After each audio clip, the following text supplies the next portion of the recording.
This is my pride and joy, my favourite guitar. It's the guitar I feel most at home with, and it's the guitar that re-inspired me to play guitar again after many years of not really playing very much at all. I have covered it on the channel before, but it was one of the really early videos I did in this format, and I just feel it deserves a better video. I've always been a Strat guy, and my very first electric guitar was a Squier Strat, a bright red Squier Strat that my parents got me for Christmas sometime in the mid to late 90s. That Squier Strat wasn't the last one, of course. I've had quite a few over the years, and some of those I dearly miss. My 67 Japanese reissue, for example, and my USA Lone Star Strat, which was the first USA guitar I owned. But this one is a little bit special because, like I said, it rekindled my love of playing guitar and playing music, and ultimately it set me down this path of making YouTube videos, although it did take quite a long time.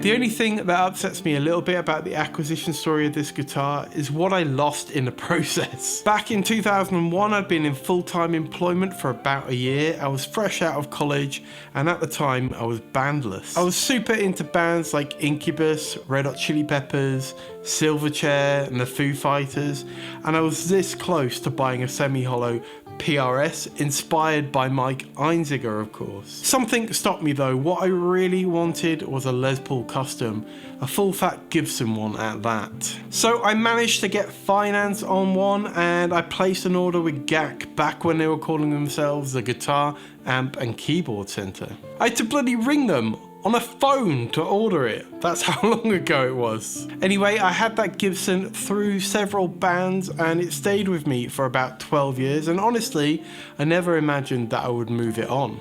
Now, quite a few years later, it's 2013.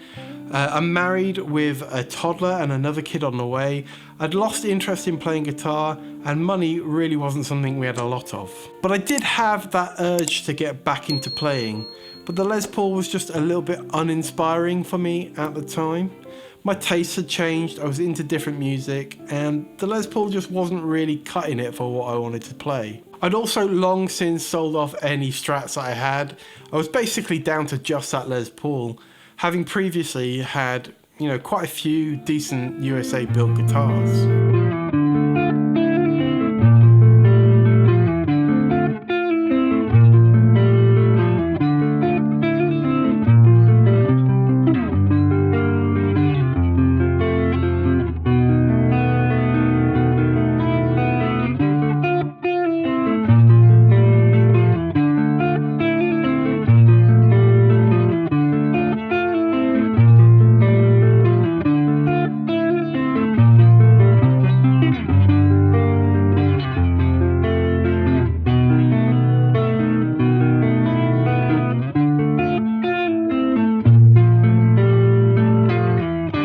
Now, I knew I wanted a Strat, and it had to be the Strat. I didn't want to get something and then want to upgrade it and all that kind of stuff. It had to be the one. I was honestly a little bit oblivious about Custom Shop at the time. I didn't really know much about it and know what it was all about. I'd seen that Fender had recently released the American Vintage series. It was a revamped version of the American Vintage series, brand new for 2013. There were quite a few Strats in that range, but I had some specific specs in mind. It had to be a rosewood board, and it had to be 3-tone sunburst. No prizes for guessing why. The 2013 American Vintage range was a reimagining of the American Vintage series, and they went to great lengths to make sure that each model was as accurate to existing examples as it possibly could be.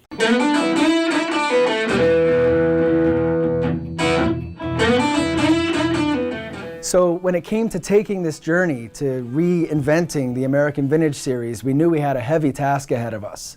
And the first thing we set out to do was to go back to the source. We had to find completely golden specimens of the original models. And we did that, and we did the work. We dove deep.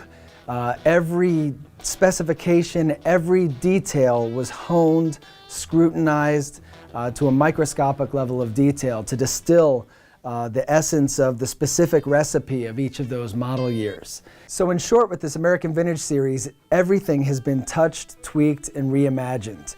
This is an entirely new series, an entirely new level of detail, new feature sets, new model years, and what you have is a series of different sounding, different feeling, but all great playing, great sounding guitars. So they'd taken measurements from multiple examples of each of the year-specific guitars that were in the range, and the one that really caught my eye was the 1965 reissue.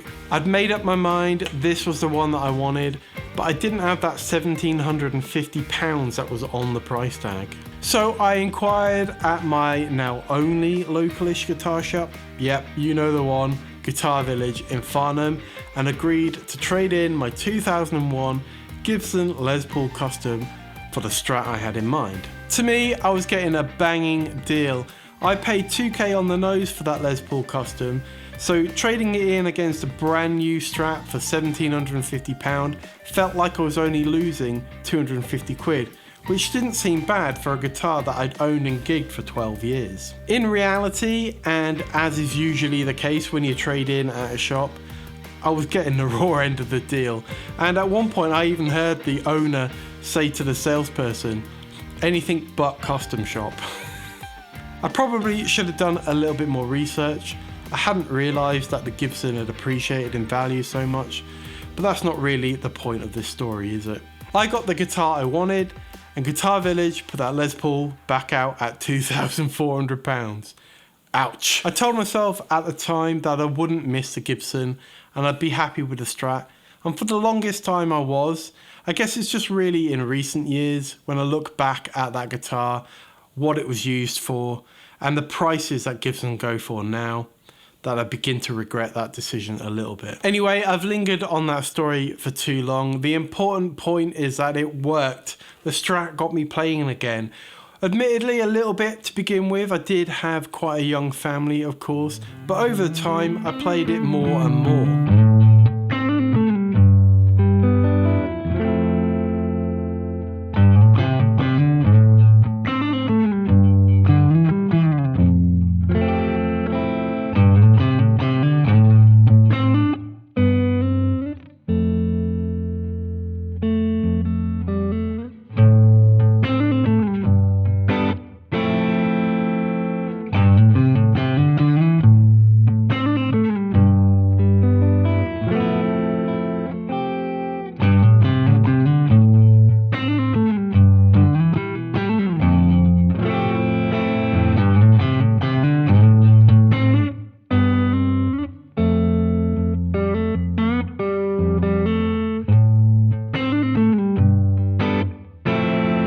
As we moved into a bigger house and the kids got older, I have a teenager now, we had more space, the guitars came out, I was able to play them a lot more, and now I pretty much play this guitar every day. So that trade really did the trick, and honestly, if I hadn't done that, I'm not sure I would have really picked up guitar again and ended up here making YouTube videos.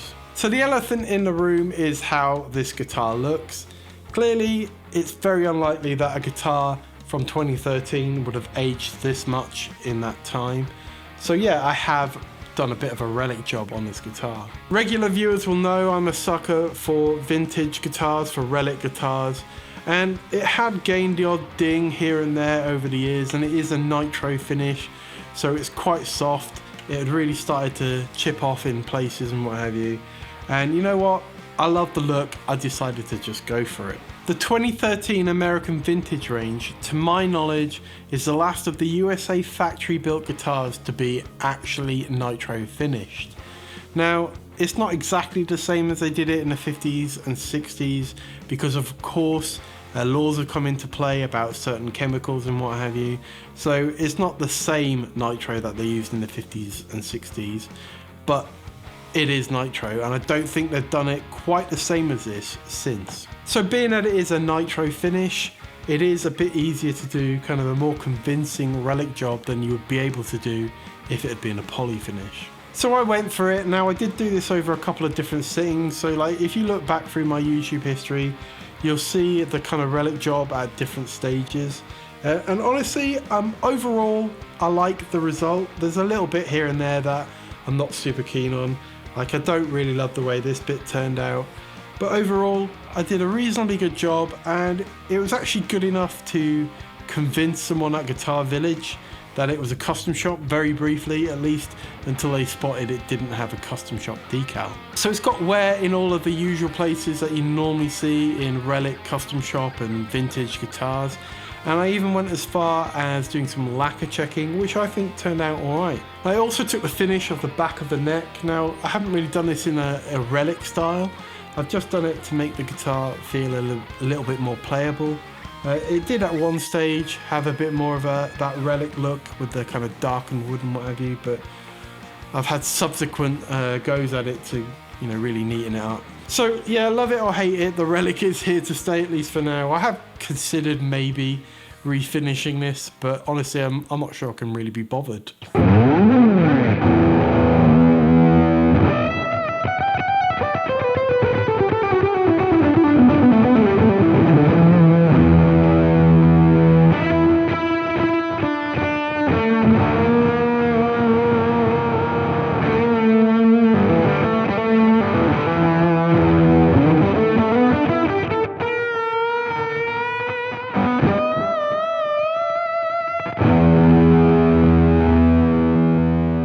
So spec-wise, it's as true to a 65 spec as I think Fender have ever done outside of the custom shop, with the one caveat that I have changed the pick guard for a mint green one, just because I prefer the way the mint green guards look. It's got a rosewood fretboard with a 7.25 inch radius and pearl inlays, and that board is a laminate board, which again is true to historic specs. Older body, and as I said, nitro 3-tone sunburst finish. Being a 65, it's a replica of those guitars that sat right at the end of the pre-CBS era, the original golden era of Fender, and therefore it has a transition logo.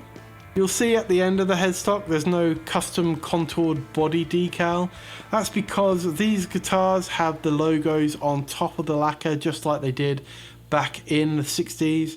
And my one has suffered a bit of an injury from a GoPro adapter being stuck on the end of the headstock. So yeah, that's gone basically. The pickups were designed for this range, and they are the original pickups still in the guitar. They're the USA American Vintage 65 Strat set. It's got a 5-way switch installed from the factory, which isn't historically correct of course, but what is cool is Fender included a 3-way selector in the case candy if you decided you did want to make it completely historically correct. It does have the modern wiring layout, so the second tone control is actually wired to the bridge pickup, which is a non-historically correct feature that I actually appreciate in this guitar, and my middle tone control just doesn't work at the moment. I think when I was changing the pick guard I've maybe broken off the legs off the capacitor or something, but yeah, it turns but it doesn't do anything. Honestly, I don't mind that. I don't really use the tone control on anything but the bridge, so not a big deal. I'll fix it at some point. It plays reasonably well, although you do tend to have a slightly higher than normal action on these vintage style guitars, mainly due to the 7.25 inch radius and the vintage style frets. But I've also had this fret leveled, crowned and repolished because of the fret wear it had over the years of playing it. So it does choke out in a couple of places higher up the neck. I have the bridge decked but with the tremolo still usable, and the back plate is where it belongs, in the case. Speaking of the case, it came with some really cool case candy, a replica Strat from the era, as well as replica Fender paperwork and an ashtray bridge, which, you know, lives in the case. Overall, it's a really great package. Fender really went all out in this range to make it feel like you were buying like a new old stock vintage guitar.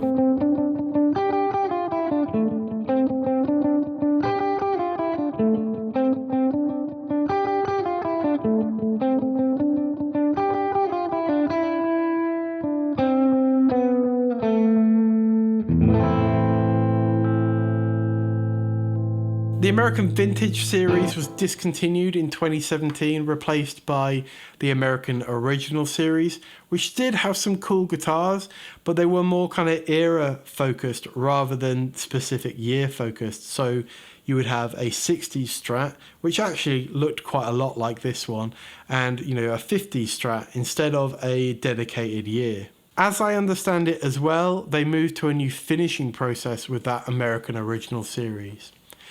The colour coat was actually poly, and then they finished over the top of it with a nitro lacquer. So it wasn't quite the same nitro finish as the American Vintage series that came before it. And I believe they've carried on that same finishing process in the new American Vintage 2 series that came out in 2022. I mentioned the American Vintage 2 series coming back in 2022 there, and that brought back the year-specific guitars. And actually at NAMM 25, they just announced a 65 model being added to the range as well. That series though was plagued with QC issues in the early days. I don't know what it's like now, hopefully it's got better, but there were loads of reports of bad QC on the American Vintage series, which is equally heartbreaking considering how much more money they were. Some of those guitars are over $2,000. So I'm really glad I picked this up when I did. It really feels like you would have to go custom shop to get something like this now, and wow, those prices have skyrocketed. So yeah, that's the story of my number one, my American Vintage 65 Strat. And if you made it all the way to the end of the video, I really appreciate you sticking around for the whole thing because it was a long one. If you did like the video, consider sticking a like on it. And if you really liked it and you're not already subscribed, you know what to do. It's down there. If you did make it all the way to the end, I can only assume you're also a Strat fanatic. So I'm going to link a couple more videos over here. One of them is a 50s Vintera Strat and the other is a 70s Vintera Strat, both belonging to my buddy Gareth, who kindly let me borrow those to make a video, so check them out over there. Thanks again, and I'll catch you in the next one. Cheers.